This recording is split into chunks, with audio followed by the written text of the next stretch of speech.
Okay. Is it recording? Yeah, I hope so. This is recording? Yeah. Oh. Hi, Mom. We have our outtake session here. So Oh, we actually that's get one of good. these That's in good. the front and everything, so.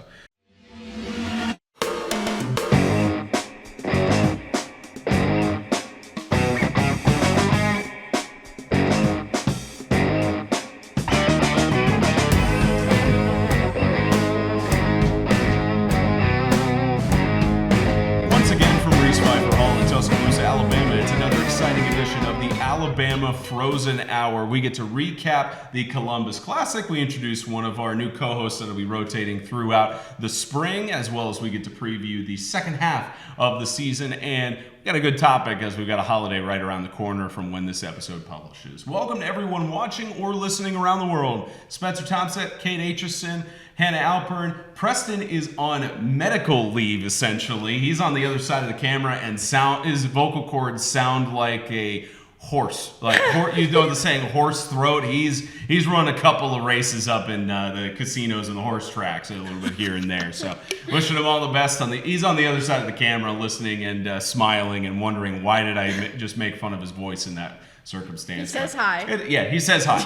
But we're joined by Will Mauro, senior here at the University of Alabama, and just like we did with all of our guests and all of our other co-hosts and everything, Will's going to be rotating throughout the spring and joining us on hosting stuff. But Will, appreciate you taking the time to be here, and just want to make sure we give you the opportunity to talk about what the journey has been like for Will Mauro from the moment you knew you wanted to be involved in sports media to now on the cusp of being employed in sports media come graduation. Absolutely, and I really appreciate you guys having me, of course. As Spencer said, my name's Will Mauro. I've been a news media student here at Alabama for the last 4 years, sports media concentration. And yeah, in terms of how long I've known I wanted to do this for a living, kind of as soon as I came to school here at this mecca of college sports, the University of Alabama. Oh, yeah. I knew that, yeah, it was kind of my calling. I've known for a while. I've wanted to all I want to do is yap about sports for a living. And yeah, you guys have given me the platform to do so, especially in this field. I played high school hockey for 4 years now, Division III. But yeah, hopefully my limited experience can help me out here. He's quite the yapper, isn't he? Oh, he's king of yapper. If there's one thing me and Will love to do, it is yap about sports. We get told all the time, Spencer included, and I'm sure Hannah, we get told all the time, can we please talk about anything else? Oh, absolutely. We love to talk, we talk quick, and we're so excited to have Will, especially with the hockey background. And I know they say that personality trait is sports. That's very much the case with these two. Oh, absolutely. They'll find out. So this past weekend, none of us were in Columbus, Georgia for the rescheduled Columbus Classic for College Hockey South, but the women's team was there and got to participate. Originally, it was the weekend of the Alabama-Georgia football game, so obviously they declined to go. Same thing with the University of Georgia women's team. And the women's team went 2-1 on the weekend, and one of the benefits of it does not count for College Hockey South standings. It gave them a chance to play Tampa before they head down to Tampa in January. So let's talk first about their first matchup on Friday, November 15th. Whoa, huge margin of victory. What a game that was. Huge margin of victory Outrageous. between those two. The box score on that, 7-3 at the end of the first in favor of the Crimson Tide, 4-1 in the second, again favored Alabama, and then a 6-0 shutout in the third period. Crazy. And they didn't keep track of shots on the scoreboard there for the day one festivities of the Columbus Classic. That was game 3 of the tournament at the Columbus Civic Center, but Kate, just raining goals for the Alabama Frozen Tide. Raining, and it just mentioned, but the spread of the goals was actually one of the most insane parts of the game. Me and Will were just barely watching it back, refreshing our memory, and there are really just spurts of dominance and then quietness, and like mentioned at the end, just banged out. You said 6, correct? Yeah, in the third period, third quarter. And we were working on football last weekend, but in the third period, just banged out 6-0. It was just you watch the fire in the team come out. You watch the team get together, and everyone was wildly confident for this entire game, as far as I saw. Yeah, first period. First time we've had an alarm go off in the middle of the show. That's great. Great first impression. Hot start for the kid. Apologies, y'all. The first goal that was scored against the Miami Hurricanes was by Grzybowski with assistance from Carson and Sineski. After that, the Miami had a hurricane with Ali Litzinger for roughing. Rory Clark scored after the power play by a couple of minutes, and then Miami finally got on the board at 8:16 in the first with Megan Malapezki. I think that's how that's pronounced. I probably butchered it. My apologies to you, Megan. But then a response a couple minutes later by the captain, Kira Duffany, with Megan Jackson on the assistance. And again, just raining goals throughout this. Ali Litzinger with Justina Holland on the assist, and then 2 goals straight. Carson assisted by Saber and Corson. Sheely assisted by LaRose on a goal. It seemed like the ratio, at least in that first period, was for every 2 goals the Frozen Tide scored, it was 1 scored by Miami. Oh, for sure. And I think, like Kate was saying earlier, where it was just like raining goals for Alabama, but then also we would sit back for time periods, and then you wouldn't expect, like, we would just come out of nowhere and then just start going and going and going. Absolutely. And it was like almost when Miami would come up and score, it was just, that was when Alabama was sitting back and playing defense, and then we would just come up and then score the 2-to-1 ratio, like you said. Now, the one benefit we have in this podcast, this episode, is that we have, aside from the guests we've had with the women's players, we have a former hockey player who's here with us. And another benefit of these tournaments hosted by College Hockey South is that they live stream their games. I called the 2 final games for the Veterans Cup a couple weeks ago. And Will loves his film study. Loves to be able to go back and look Love at watching the these tape. things. And he was telling me he was watching the tape from Alabama's games on this past tournament. So from this Miami game, what do you think stood out to you the most? Well, I would like to say, Spencer, that right off the bat, I want to highlight the first period. That first half of the first period, there was a dominance in puck possession, time of possession, controlling the puck in that offensive zone. And yeah, absolutely. I think the biggest key was winning those puck battles in the corner for these ladies. It was one of my favorite sayings is forecheck, backcheck, paycheck. You saw a lot of these two-way players doing their thing early on. And it resulted in key turnovers, key goals. Absolutely. Came out flying early. Yeah, second period it started out with a penalty, but that didn't come until the 12:57 minute mark by Ali Litzinger for Miami. No score on that from Alabama's side. Emily Scott got on the board at 5:59 with assistance from Sheely and Corson. And then Miami, within 60 seconds, came back with Justina Holland, assisted by Megan Malapezki. Again, I apologize if I'm butchering that. At this point, just call her Megan. Yeah, I said Megan, number 21 for the Hurricanes. And then again, another instance of quick response. You had a goal from Scott, then goal from Holland, and then goal from Carson. And then Grzybowski ended up breaking the score past the 60-second mark. It looks like we were just having a back and forth in that second period. Oh, absolutely. I mean, the second, it got a lot, towards the end, it opened up a little bit for the the Frozen Tide. But either works. Right, yeah, interchangeable in this case. But yeah, absolutely. I mean, it turned out to be a little bit more, a little bit less indicative of the score, the evenness of play in the second there. It was a lot of quick opportunities for Miami. They would enter the zone quickly, and it wouldn't set up very much, but they would score very efficiently from the top of the circle there, and yeah. Yeah, Carson got that goal, the 4:06 mark. Grzybowski at 2:54, and then the final 51 seconds scored by Clark with assistance from Carson and Sheely, and then 6-0 shutout. There was a penalty by Alabama, Rory Clark at 8:03 in the third, about 2 minutes for roughing, but no other stat really put on the board for the Miami Hurricanes. So great victory on that first matchup, 17-4, and then Can we not say insane victory Oh, on yeah. that first Yes. matchup? I was just like we said, a great game, just dominance. And if the game sheet will actually load for me here, we had the second loss for Tampa. So I'll look at the game board stuff in a second. There we go. 4-2, the final score in that second game on Saturday against the University of Tampa. Box score 1-1 at the end of the first. So it seemed like a battle like the High Point University series in Pelham. And then Tampa started taking the lead at 2-1 in the second. And up until the final 7 minutes, to the 7-minute and 30-second mark in the third, It was 2-2. Right. Actually, I beg your pardon, 3-2. 3-2. And it stayed that way for a good amount of the start of that third period, and then Tampa managing to get on the board and left the lead at 4-2. I believe Alabama pulled their goaltender towards the end to try and get some they scores really just on crept there. up that whole game. It was yeah. slow and creepy is the best way I can describe Yeah, it. you're good. But Excuse me. only the second loss for the Frozen Tide Yes. on the season, which shows how dominant they've been throughout the season. And we were mentioning this before we got on the air of how this does not count for College Hockey South standings or College Hockey South play. And they play Tampa on the road in January, so a good chance for them to start getting used to what play they're looking at, how the team functions, and a great way for them, a great battle test for them heading into January. Absolutely. Yeah, and Hannah, you were also looking at this too. Yes, I was looking at this game as almost like kind of like an insight as to what January is going to bring.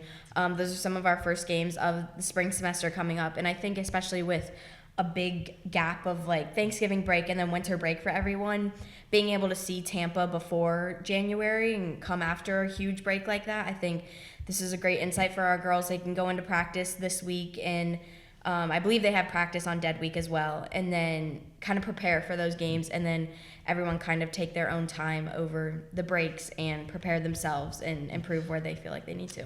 Yeah, and one of the rare things you also see in a hockey game is that the goaltender gets substituted out unless there's some sort of injury or anything along those lines. And doesn't detail whether it was an injury on game sheet, but Clara Curick for Tampa got replaced by Sophie Reichert, and from that point, if I'm not mistaken, there was not a goal from the Frozen Tide. It was She was replaced almost right after Samantha Lance scored against Claire Carson in the second period. So shutout at least in about a period and a half on Tampa's side of the ice. But and you like to study the film. You got to see a little bit of this. When you look at that 4-2 score, what stands out in your mind? I think another game that's a little closer than the score would indicate. Obviously, you get that empty netter towards the end. But yeah, I mean, in terms of that goaltender change, it doesn't seem like the type of thing. It definitely seems like there could have been an injury involved. I wouldn't pull my goalie if they only gave up 2. Sure. But yeah, absolutely another tight game for the Frozen Tide. Yeah, and for Tampa, it was a score first by Lauren Cloherty with Cronin and Brooks on the assist. They had a penalty shortly after that with Goga Loda, who got 2 minutes for roughing. Carson got on the board with Saber on the assist, but then Emily Scott getting 2 minutes for roughing. Cronin on the other side, 2 minutes for roughing, and then Grzybowski, we had a roughing fest at the end of the first period. That's 3 times in a row. I find that that's not uncommon with how passionate the girls are. They tend to get a little passionately set into the box once they are struggling to gain control like they typically do in their games. Yeah, opening in the second period, there's a penalty for too many players on the ice for Tampa. Samantha Lance capitalized on that about 5 minutes later with assist from Carson on a goal there. And then that was when the goaltender change happened. You had Molly Braga score for Tampa shortly after that with McGregor on the assist. Penalty on both sides. Cloherty with 2 minutes for roughing. Zahorchak called for 2 minutes of roughing. Both at the same time, so they were both called on the roughing side. I have a feeling, I don't know if you saw it on the film side, was there any sort of fighting between the two that led to that? It definitely seemed like it got a little chippy. Nothing crazy below board, though. It was, just a very physical game through and through. 16 seconds after that, Molly Braga scored for Tampa, and then third period, she scored again with Cronin on the assist at the 7:30-minute mark, and one penalty at the end and tripping for Leah Klingel, and that resulted in a 4-2 loss for the Frozen Tide. But at least on the season with their record going into that, they were at 8 wins and 2 losses at that point, and not affecting the point standings in College Hockey South. And then the final game, University of South Florida facing off against Alabama. A good bounce back victory the next day at 5-1. And Alabama shut them out for 2 periods too. Right. 1-0 at the end of the first, 2-0 at the end of the second. Yeah, no, absolutely. It was a good game to watch where I really enjoy it. I enjoy personally, especially in hockey. The high scoring games are fun, but the lower scoring games, when you can tell there's a lot of technique, a lot of fight going, and a lot more defense, a lot more getting the puck and things like that. I love those games. And as you mentioned, it was just a perfect bounce back to where Alabama was able to shut out for 2 periods, come back with 4 points over, and it was good to see them come back with a cleaner game. There was less aggression, less issues on that regard, and that went into their favor. Yeah, Carson scored in the first period. Anna Zawarchek on the assistants, and then 2 penalties, one for South Florida. Zlorna Penagian with 2 minutes for tripping, and then Avery LaRose 2 minutes for hooking. Then you go into the second period, and Alabama took a while to finally get back on the board with Saber scoring with Corson and Carson on the assist. Right. Then shortly after that, Rory Clark called for hooking as well. Sure, But yeah. Alabama bouncing back within 3 minutes. Carson assisted by Saber and LaRose, and then a penalty in the final 6 seconds of the second period with Alexis Pizaz on 2 minutes for roughing. But it seemed like the Frozen Tide came alive in that second period. Yeah, for sure. And I think that's one thing that the women's team especially uses to their strength so much is you can never count them out in any game. No matter what the score is, whether they're up so much or if they're down, you can never count them out. And especially like going off all these penalties, they're so aggressive on that ice, and like it's crazy because they are the sweetest girls off the ice. Oh, Oh, my yeah. God, yes. But they step on that ice and it is like game face comes on, like it's a whole different level of intensity on there. I feel like. 100%. And I talk about it all the time. I will continue to talk about it. It goes to show, and it comes straight from how close they are as a team, the straight up love they have for each other, the sport, how they can fire themselves, each other on the benches and on the ice. And when something happens, whether something's going their way, something's not going their way, you can never count them out because they have the heart and they are the sweetest girls off ice, and they really put in the most honest, hard work. And it lights up on the ice, and we talk about it all the time, but it's a special team because it was started with just girls that were friends, like, why don't we do this? And now all these girls work together to make this program work. And they get their talents. They're just so good for each other. And you watch it on the bench, you watch it on the ice, and it shows itself in their scores every single game. I'd be afraid to see how Will is on the ice. Oh, if we man. had that same type of logic, because Oh, my he's a good God. guy, and kind to see him. We can't see him here. I'd but- imagine. Yeah, coming from somebody who had more penalty minutes than he did ice I'd time back in imagine, fall I'd league, I got into it. I understand that heart that goes into this. Smiley ones. But it's because they're making it for their karma, for Don't how be they fooled, play y'all. their contact sports. Looks like a teddy bear could kill you. I wonder if he used the signature phrase after he would check someone into the boards, check him and go, thank you so Thank much. you so much. Hi, I'm Will Mauro. Appreciate this opportunity to toss him through the wall. Please shake your hand. Networking. Always networking, folks. But you know, especially as a player, that when you, even if you don't have this sort of complacency no matter what the score is, and on paper, when you head into the third period going 3-0, whether you're on the side of being led or the side of leading, you have to bring your A game, especially in that third period. For Alabama, they got a penalty with Scott at the 10-minute mark. She had redemption and scored at the 6:46 mark in the third period. But when you were looking at the film of this game, what stood out to you in the third period? In the third, I mean, it sings true throughout this entire Columbus Classic. These high-scoring third periods have made all of the difference. 6, again, as you mentioned, against Miami. 3 in, only coughing up 1 against USF. Yeah, absolutely. It's a mental game in the third. If you're down, whether you're up, you want to keep that lead. The way I always put it was 15 minutes, 15 miles. For my guys, it was, you got to battle for every inch, and these girls pulled that off. No, I think 100%. I think that once again, and it sounds like a broken record, but it rings so true in every aspect of it, shown throughout their entire season where not every single stat, but the third period often is, like she said, they can light up, you can never count them out. They always show out. And you said, as an athlete, you understand. I think a better description is a good athlete understands, and that's the difference between a good team and a mediocre team. Is mediocre teams count themselves out, they lose the spirit, they lose the drive, they lose the grit, however it's described in that athlete. But good teams, no matter what, find that fire, find that passion, find that fight. And because Alabama has the talent and the team can work together and they're always encouraging each other, that fight comes out in the third often. And I think another thing that you mentioned is the mental battle, that a great team has the mental strength to realize that a third period isn't just the physical aspect anymore and like how much endurance you still have, but also the mental state of you still have that endurance in your Yes. mind to finish out the game. No matter the score, whether they're up, they finish out with big scores, obviously, Yes. on the 17-point game. And then if they're down, they finish out with big scores. And it shows itself over and over and over again. And we expect to see that after the break back in January, because they know that. And I imagine they'll capitalize it. Right. And mentioning it again with the whole standings not being affected by this tournament, Alabama's at number 1 right now. As 2 days ago, they updated 14 points total on the standings. South Florida right behind them at 12 points. And at least from what I've seen on the schedule, they're not facing off against South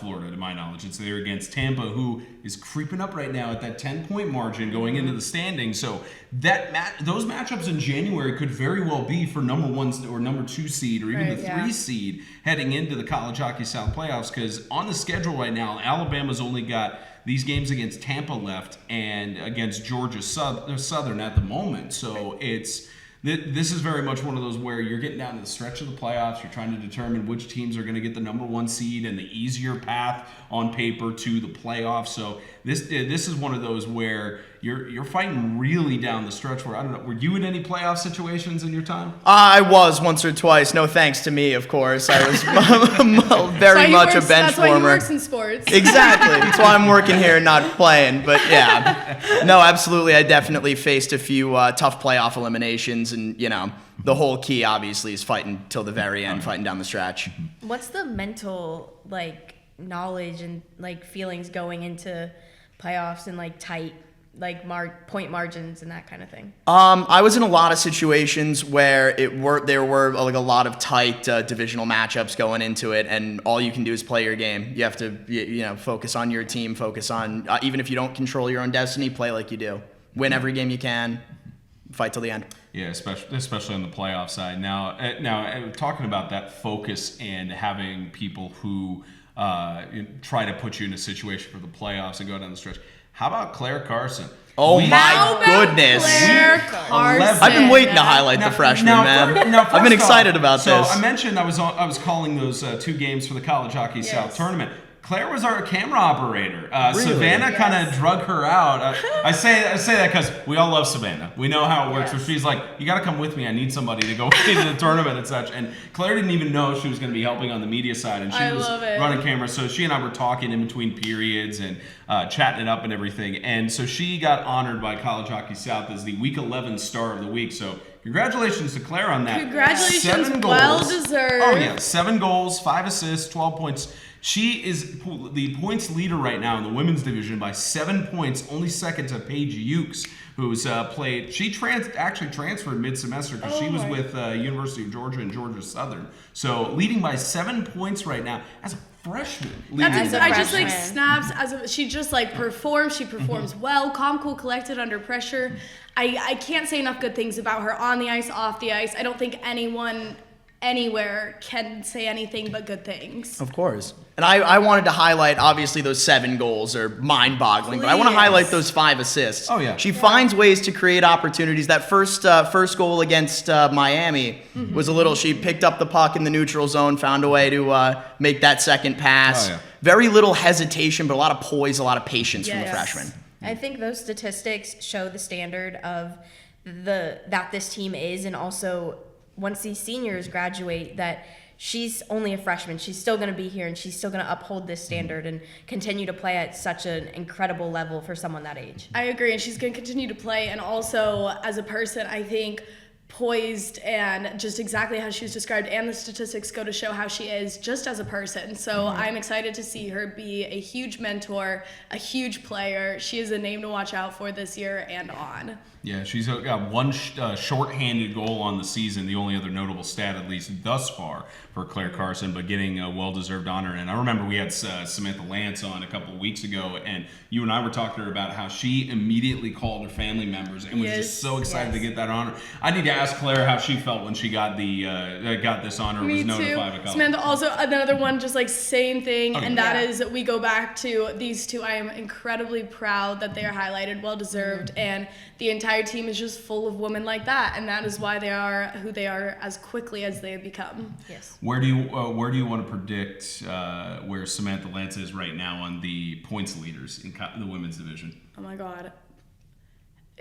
Give me. I mean, can I just guess 2? Yeah. Yeah. Which numbers you got? Or just rank it? Where do you think she is on the points leaders? Oh my God. Oh, don't put me on the spot like this. Don't put me on the spot like this. You can't say that after I put you on the spot. Come on. Will, you want to take a guess? Take it. Yeah. Guess over crack. I don't know if I could guess either, but I'm saying top 10. Okay, Hannah. I would say top 3. You got one, Kate?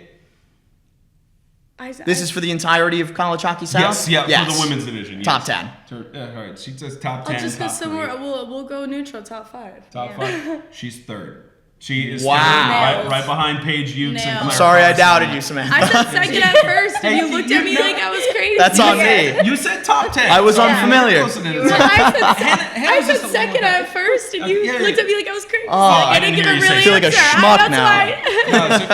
It's okay. She was like second, third on that. No, that's a great. I mean, Mm-hmm. again, well deserved. Well, what's the word I'm trying to think of? Excuse me. I could have guessed. Yeah. Yes. And top 10 players, 3 of them are from the University of Alabama. Number Good 7 stuff. is Anna Zohorchak.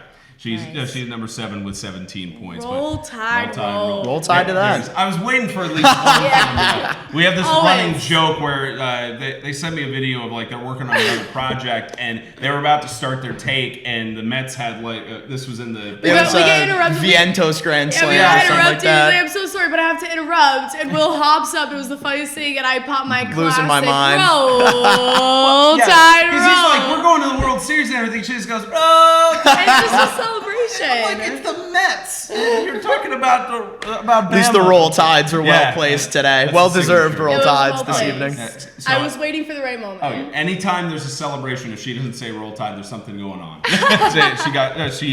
There's something going I'm on. hungry but- or something. Oh, yeah. But again, congratulations to Claire Carson on the Week 11 honors for College Hockey South Star of the Week. Well deserved. I would not be surprised if she's on the list of November Stars of the Week for the women's division as well. We'll see how that goes as we get on the other side of Thanksgiving. All right, first half of the season for the women's team has been pretty special. They finished the first half at 9 wins and 2 losses, no overtime losses. To my knowledge, not even an overtime game at this point. Not that I know of. Not So that I've seen. They haven't gotten to that point, but it's been a wide margin of victory in the majority of their games. The closest ones that they have had are against High Point University in their 1-goal wins in those series there, and then their matchups against the University of South Carolina, their first loss of their program history within 2 goals, and then bounce right back to win by 5 goals. But the majority of these games have been such a wide margin that I would be scared if I were on the defensive side having to defend any of these girls. Absolutely, and I was gonna say there's no overtime because there's no opportunities to be anywhere near needing overtime. Oh, yeah. It is just domination after domination for the most part. Obviously, almost no team is perfect, and they are not perfect, but they get better every single game, and they perform well every single game. And that's what Coach Davis was telling me after the South Carolina game that they lost. He mentioned, well, would have been nice to get on the perfection side, but at least that expectation is gone. And so the rest of the season doesn't really matter whether it's wins or losses. Certainly they're aiming for the win side, but mentioned it's not as much pressure on them as there was before that game. Yeah, and I don't think this team ever, obviously, like Kate said, there's no team that's perfect. But I think they go into practice every week, whether it's a win or a loss that they're coming off of, and they're working to improve whatever they might have slacked off on that last game or whatever. And I was talking to Coach Laxton after the last home series, and she was saying how there's always something that this team is talking about and wanting to improve on, whether it's the coaches or a captain, assistant captain, or even a freshman on the team comes up to the coaches and is like, this is something I saw on the ice. I think we should work on this a little bit more in practice. And it just goes to show how much all these girls actually care about the team and improving as a team as a whole. Yes, and that mindset that you just spoke on, and then also what you just spoke on together, I think goes to show that we can expect a well-performing season because they have the experience and have proven that win or loss, good or bad, they can bounce back, they can continue something, they can learn from every single situation, and there's no reason they shouldn't continue to just get better. Oh, yeah.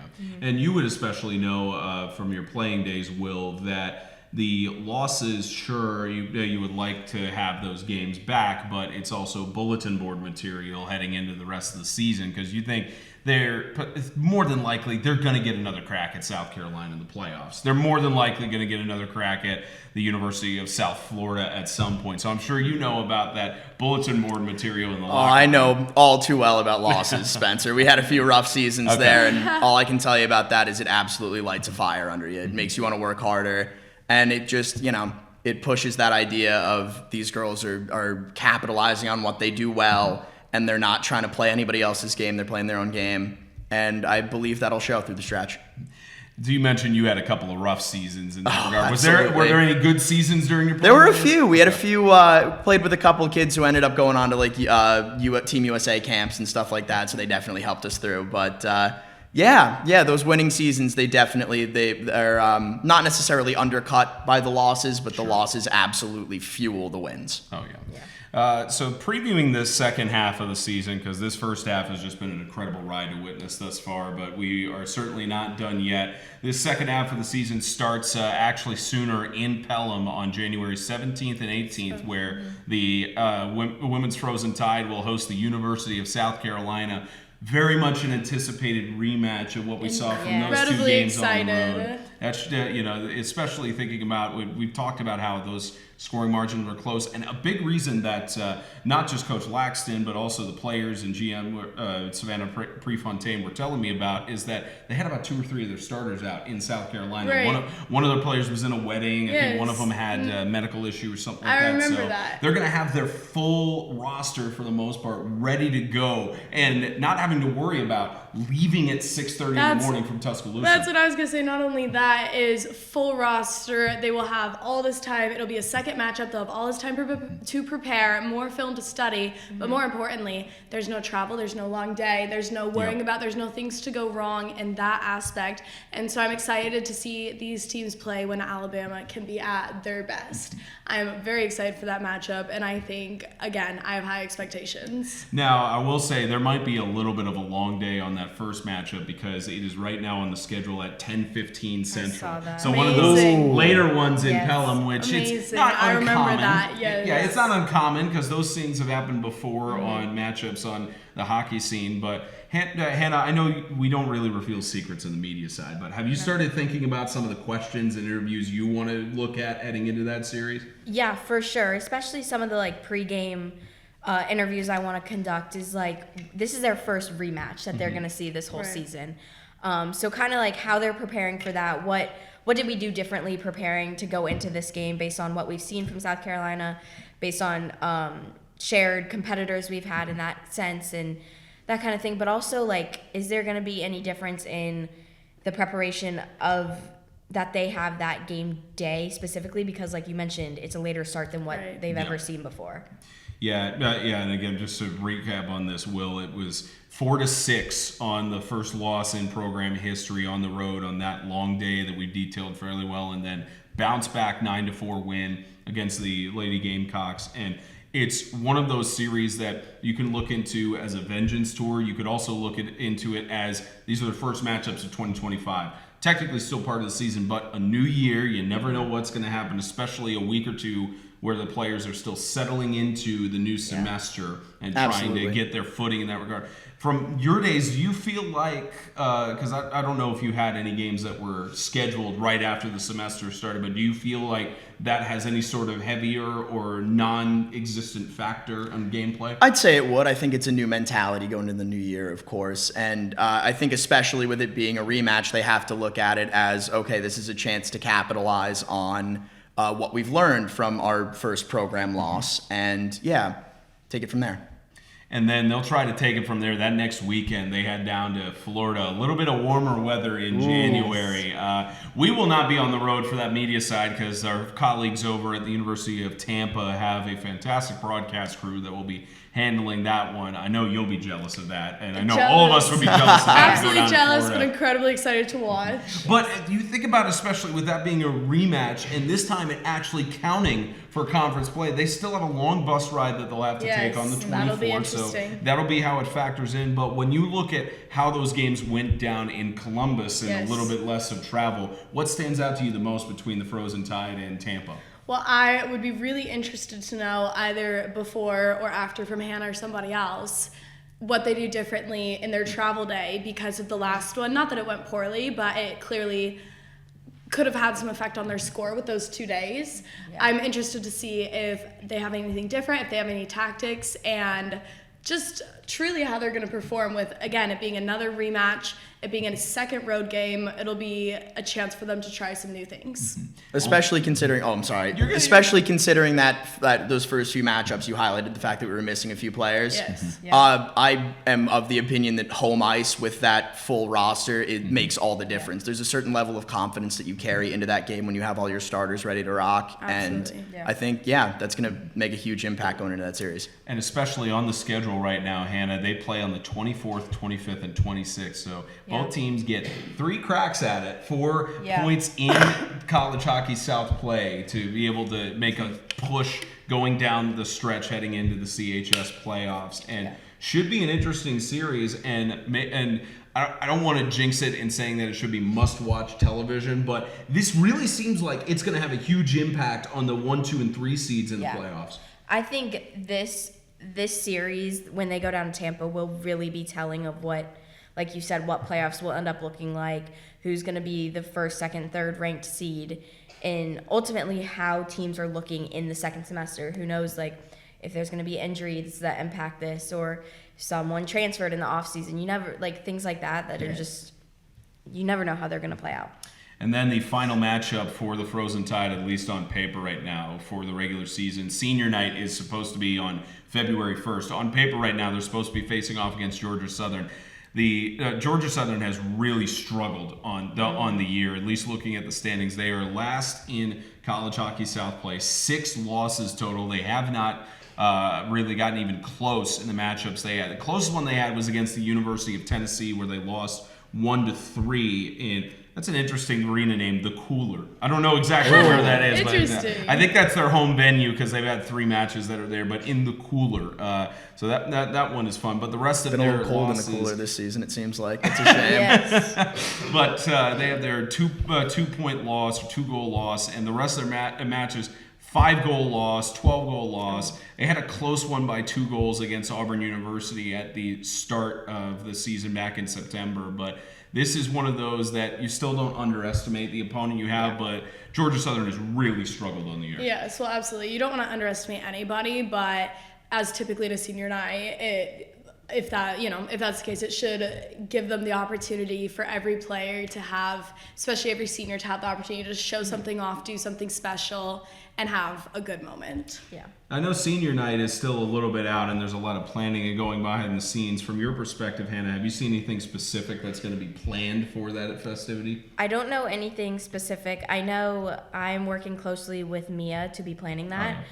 Because Savannah obviously will be graduating in the spring, so want to highlight her as well as for sure. well as all the other seniors who work and play on the team, obviously coaches, all that. And so I know me and Mia are kind of working on that, but nothing specific as of yet. Yeah, she keeps herself real busy. I mean, on the communication side and the planning for senior night and everything, she is running around. I think we've talked about that TikTok where we need to have all the ladies in heels, running around the arena and all that. We get the clicks going around the arena. Yeah, that needs to be some sort of TikTok in the next home series. I will make that happen. Maybe we get some clicky dress shoes. Oh, yeah. Yes, absolutely. But my buddy's got some tap shoes lying around here somewhere. We start tap dancing if it gets one-sided on any of the matches, but you especially know from your days of how special senior night is. It doesn't matter whether it's at the high school or the collegiate level, but there's always some different feel when it comes to honoring those who have who have come somewhat before you. But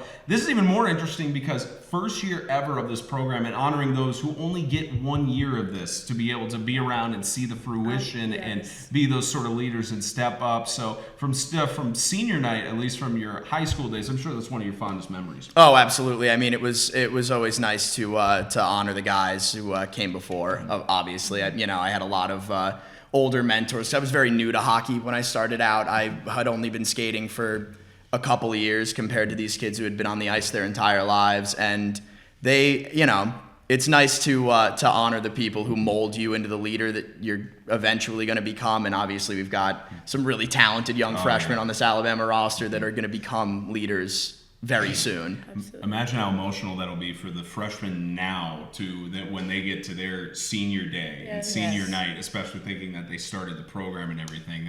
That's going to be even more special. It's going to be incredible next 4 years of senior nights. Our first through just our baby teams. It's a baby team, and they are just incredible. I've been really, really proud to watch them as a part of this team. Well, especially you two are seniors, so you guys, you're about to be on the graduation side as well. Remind me, sophomore.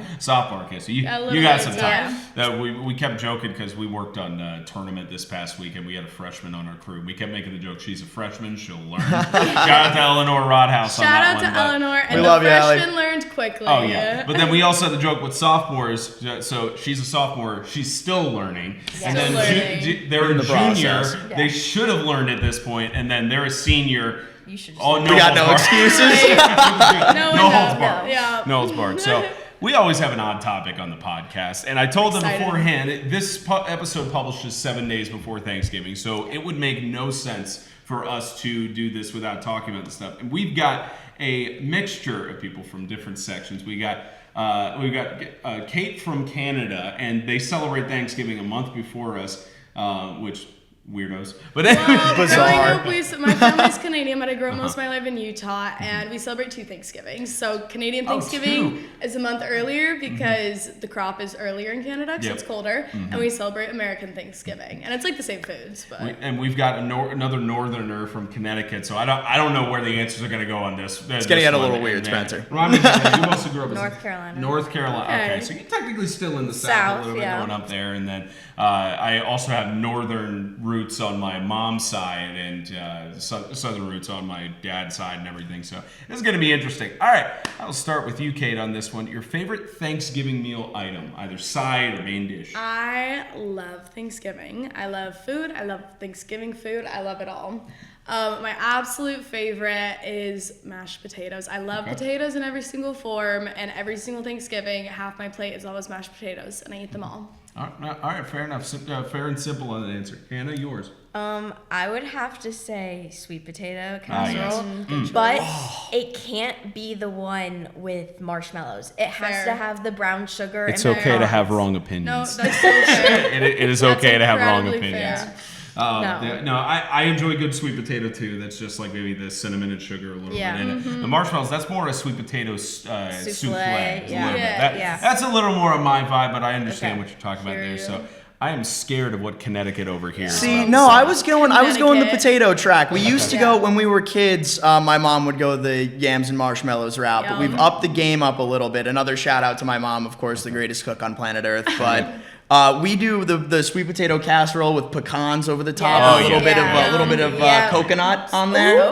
My dad would coconut love in there. Oh, snaps to your mama. My dad would love the coconut side of things. He's like a whole coconut shrimp and like coconut any flavoring or that kind of stuff. All right, Spencer, what's yours? I'm from the South. Mac and cheese is up there on the list there. Even though there's some Stick people, taps. there are some Gotta love the people mac and from the cheese. North who claim that mac and cheese should not even have a space at the Thanksgiving table. As the resident northerner, I disagree. Oh, yeah. Mac and Those cheese are belongs I there. could go There's a either way. reason why we have these 4 at the table and not those people. but no, sweet potato casserole is also good too. I'm also one of those where I enjoy ham more on Thanksgiving than I do on the See, that is weird. I love You've lost turkey. me with the I ham. love turkey. Now I will say Ham's for Christmas, dude. It's a turkey holiday. If it is the full like turkey leg, if that's cut off and everything, I So just like the that dark makes meat. sense yes, for you, yes. full on like the Viking side. I of could things have with, guessed like, slap. Spencer would only eat it if he could. Like, I gets know the he still leg. fights over the children in his family. Like, I want the leg.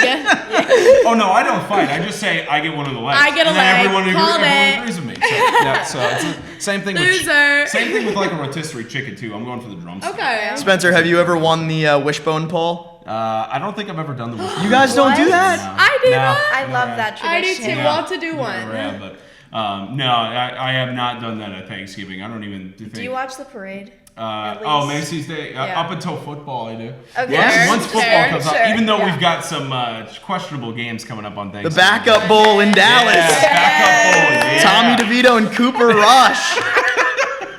Oh, this is gonna be a lot of Good time fun. for a tryptophan nap. Oh, Yes. that's where you start wrestling into a coma. In Yeah. those games. Amen. There. But Amen. it's still funny to me how people will be like, "Why are we even watching this game on Thanksgiving?" It's like it's football. You're still gonna watch It's it. Of tradition. It course. doesn't matter what Of the game course. is. Yeah. At least Netflix got it right with the Christmas games. Yeah. Those, Yes. those matchups Yeah, are going to be no, good. that's And good. hopefully the streaming service actually doesn't crash with the amount of people who are going to be watching it. For like real. the Jake Oh, Paul gosh, fight. yeah. Oh We my were God. having that in Florida. Like Oh we my were trying to watch the God. Jake Paul Mike Tyson fight, which probably shouldn't have thrown Biggest a reference waste to, of 3 hours.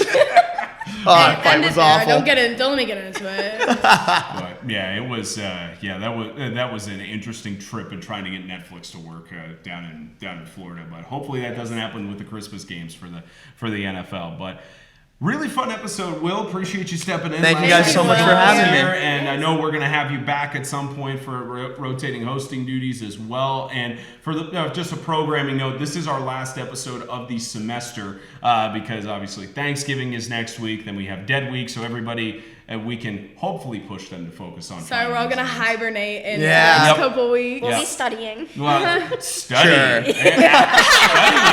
Me and We're Will on the are same going to page study here. after this. Yes. I don't have to worry about that stuff anymore. So I have to jealous. grade stuff that people have studied for. Hey, look, He assigns the studying. I'm just on a Boo. different level. No, I actually don't do final exams in my classes. That was I a don't nice assign thing. final- Oh, Yeah, yeah, I do very not nice assign thing. final exams. It We just love Can Prof. confirm. Spencer, Yep. Yeah, it doesn't make any sense to me of doing those final exams. I'm like, why should I add to the stress level Real. when everybody Right. else does the same thing? Real. But, I don't tell my department chair. Well, actually, they know. They know. But great first few editions of the Alabama Frozen Hour. It took a lot to get this to fruition. I'm sure you remember when we had that small cramped room where Oh, we yeah. recorded the first Tiny, episode. tiny room Yeah, upstairs. and then we found this, and then we now just we're started up. here. It's gotten a little out of hand in terms of the production side and everything, but it's resulted in a great first half of the season. But before we head into the holiday season, if you guys have any last words you want to say about podcast season, how things have gone, start with you. Yeah, Kate. I'm incredibly thankful to have a spot at this table most every week and a spot at the hockey games. I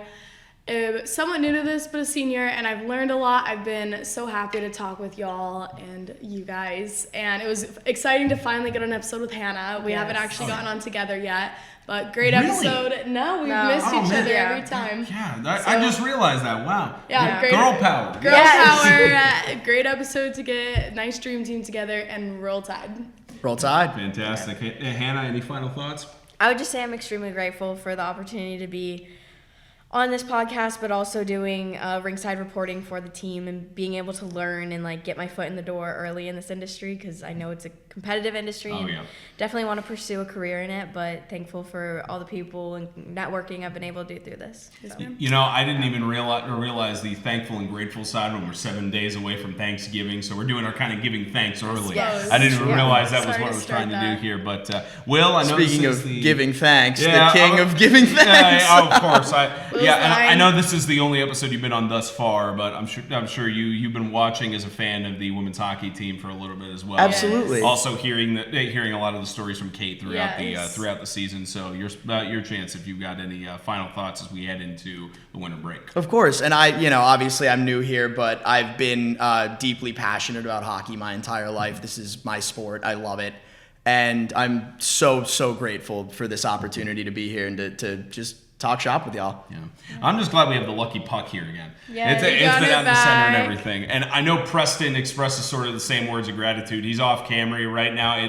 I would not even trust him to put any words onto the microphone. Like his voice is shot. Oh, no. But like when he came in here and first said something, I was like, okay, yeah, we completely get it. But he will be back in the saddle in full swing for the spring shows of the Frozen Hour as well. What was that? What symbol are you giving me He's off camera? I cheering. can't tell. Is that cheering? Okay, I could tell. He's gripping his throat and pumping his fist in the air, trying to cheer. But we'll get Preston back in the spring and everything. That'll wrap up this episode of the Alabama Frozen Hour. We will be back in full swing in January as we continue along in the rest of the regular season matchups and chug along to the College Hockey South playoffs. We'll try to integrate more of the men's teams, personnel, and players and staff as we head into their respective playoffs and regular season games as well. But for now, we will take a break for the rest of the holidays. So hope you all enjoy your Thanksgiving, Christmas, Hanukkah, whatever holiday you celebrate as well as we head into